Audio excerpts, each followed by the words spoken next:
Media पर बहुत तेजी से वायरल हुआ है। वीडियो में बताया जा रहा है कि एक लड़का है, नौजवान लड़का है, वो किसान मुर्दाबाद के नारे लगा रहा था, उसको पकड़ लिया गया, फिर उससे पूछताछ हुई। शायद आपने भी वो वीडियो देखा होगा। क्या क्या प्रतिक्रिया है, क्या कहेंगे? उसको उस वीडियो में झंडे को लेकर भी कुछ सवाल उठ रहे हैं। उनके उस लड़के के पास वो झंडा है। सबसे पहले तो मैं ये बताना चाहता हूँ कि ये जो झंडा है, ये झंडा भारत मुक्ति मोर्चा का झंडा है, जिसका मैं राष्ट्रीय अध्यक्ष हूँ। इसका आरएसएस बीजेपी के साथ कोई संबंध नहीं है, ये हमारा झंडा है। जिस लड़के को पकड़ा गया, वो लड़का भी खुद ये कह रहा है कि किसी थर्ड पार्टी ने मुझे ये झंडा थमाया है। जी जी। किसने थमाया बोलता, ये मुझे मालूम नहीं है, मोटा सा आदमी था तो उसने थमाया, उसको पता नहीं। तो एक तो वो नौजवान हमारे संगठन का नहीं है।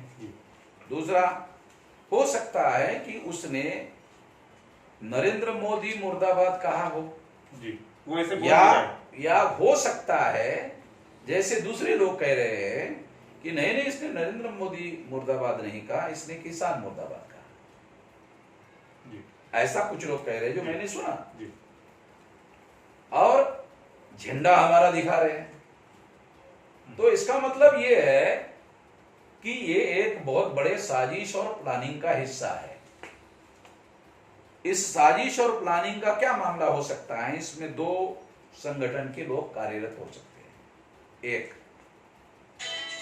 के वामन मेश्राम, भारत मुक्ति मोर्चा, बहुजन क्रांति मोर्चा और वामसिफ के जो लोग हैं, वो किसान संगठन को देश भर में फैला रहे हैं।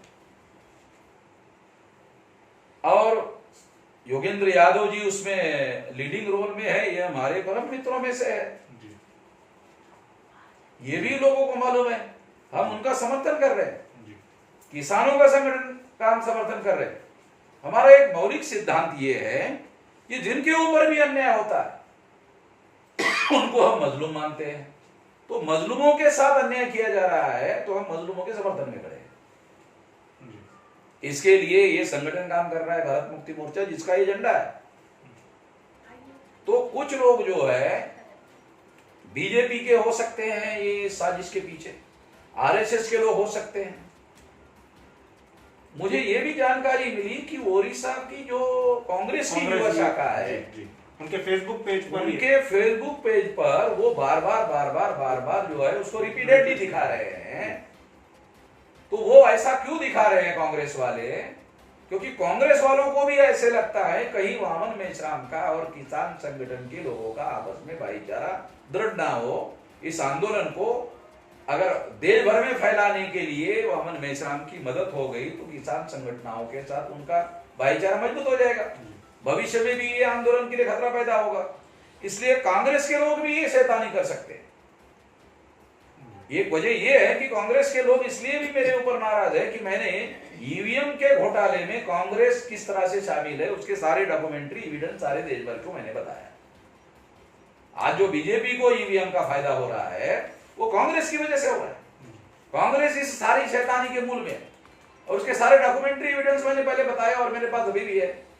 तो इसलिए ये जो शैतानी का खेल चल रहा है, इसमें ए लोग हो सकते हैं, बीजेपी हो सकती है, आरएसएस हो सकती है, और ओडिशा युवा शाखा जो कांग्रेस की है वो भी हो सकती है, क्योंकि ओडिशा में भी हमारा संगठन बहुत मजबूत है, हम काम में लगे हुए हैं। तो इसलिए ये षड्यंत्र जो है उनके द्वारा किया जा सकता है। हो सकता है वो किसान आंदोलन में और हमारे बीच में टकराव पैदा करना चाहते हैं। मैं ये ऐलान करना चाहता हूँ कि किसानों के आंदोलन को और हमारे बीच में जो लोग झगड़ा लगाना चाहते हैं वो झगड़ा हम लोग नहीं देंगे। किसान आंदोलन को हमारा पूरा समर्थन रहेगा, पहले भी रहा, आज भी है, आगे भी रहेगा। और मैं ये घोषित कर देना चाहता हूं कि ये झंडा जो है ये हमारा है और किसी ने हमारे और किसानों के बीच में झगड़ा लगाने की कोशिश की, किसान लोग इससे सतर्क हो जाए। हम आपके समर्थन हैं। जी, धन्यवाद, शुक्रिया सर।